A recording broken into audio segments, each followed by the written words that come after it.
क्या हमारा थाना मिला हुआ है? क्या सबके पैसे सब जगह जा रहे हैं? तो इसीलिए मैं डीएम साहब से आग्रह करूंगा कि एक यह गंभीर विषय है, इसको देखिए और इसकी जांच करिए। बिहार सरकार के स्वास्थ्य विभाग के द्वारा लगातार बिहार के तमाम सरकारी अस्पतालों की व्यवस्था को दुरुस्त करने के दावे किए जा रहे हैं, लेकिन पूर्णिया का सरकारी अस्पताल जीएमसीएच की हालत बद से बदतर है, जिसका जायजा लेने पूर्णिया के निर्दलीय सांसद पप्पू यादव देर रात अस्पताल में पहुंचे। इस दौरान पप्पू यादव ने अस्पताल में फैली कुव्यवस्था को देखकर भड़क उठे। उन्होंने पूर्णिया के जिलाधिकारी को फ़ोन लगाया और उन्हें अस्पताल की कुव्यवस्था से संबंधित सारी जानकारियां दी। बता दें कि पप्पू यादव पूर्णिया से निर्दलीय सांसद हैं और लगातार अपने क्षेत्र के विकास और क्षेत्र के लोगों से मिलते रहते हैं और जो क्षेत्र में जो समस्याएं हैं उन समस्याओं का निदान कराने का प्रयास करते हैं।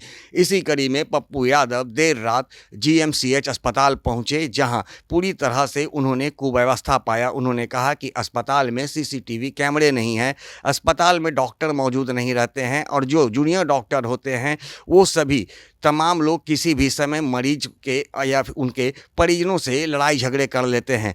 जब परिजनों के द्वारा और मरीजों के द्वारा अस्पताल की कुव्यवस्था की जानकारी उन्हें मिली तो वो भड़क उठे और उन्होंने तुरंत पूर्णिया के जिलाधिकारी से फ़ोन पर बात किया और बात करने के साथ ही उन्होंने अस्पताल से संबंधित तमाम खामियां जो है उनके सामने दर्शाया और बताया कि इन खामियों को अविलंब दूर करनी चाहिए, क्योंकि हम यहाँ के सांसद हैं और हम अपने क्षेत्र में किसी भी तरह की कुव्यवस्था पसंद नहीं करते हैं। रात में 12 बजे के बाद हमारे स्टाफ यहाँ कोई गार्ड नहीं होता, रात में यहाँ पर कोई केयरिंग नहीं होती किसी पेशेंट की, कोई डॉक्टर सराउंडिंग नहीं लेता और जो इंटेंसिव के जो डॉक्टर्स हैं वो कब किससे झगड़ जाएंगे, किससे लड़ जाएंगे और किसको मार बैठेंगे कहना मुश्किल।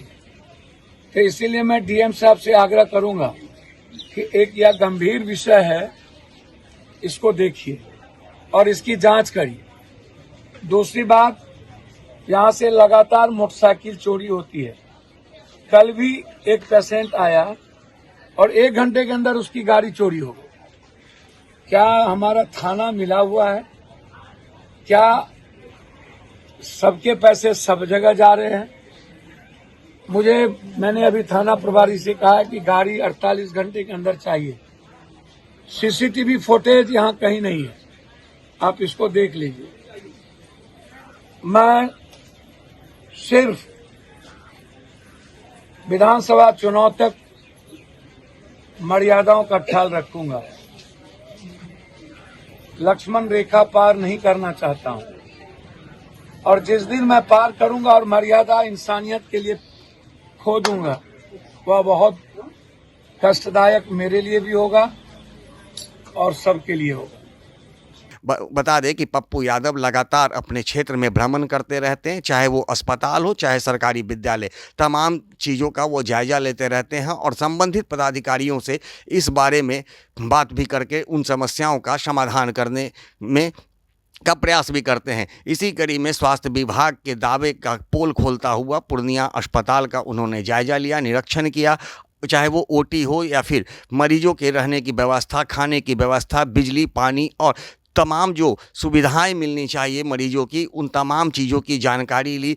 उन्होंने कहा कि अस्पताल परिसरों में जो है चोरों का आतंक है, लगातार वहां से वाहनों की चोरी हो रही है, लोगों के कपड़े और जो पैसे होते हैं वो भी चोरी हो जाते हैं। तमाम जानकारियां उनको मरीजों के द्वारा मिली है और इसको लेकर के उन्होंने जिलाधिकारी से बात किया है और जिला अधिकारी से अविलंब इस अस्पताल की व्यवस्था को दुरुस्त करवाने की मांग की है। इसके साथ ही उन्होंने बिहार सरकार के स्वास्थ्य विभाग से भी मांग की है कि बिहार के तमाम सरकारी जो अस्पताल है उस वहाँ की व्यवस्था को सुदृढ़ किया जाए, कागज पर नहीं उन्हें धरातल पे उतारा जाए। चूँकि कागजी बात जो होती है वो कागज़ तक ही सीमित रह जाती है और जनता तक नहीं पहुंच पाती। इसलिए किसी भी दावे को अगर आप करते हैं तो उसे धरातल पर उतारने का प्रयास करें।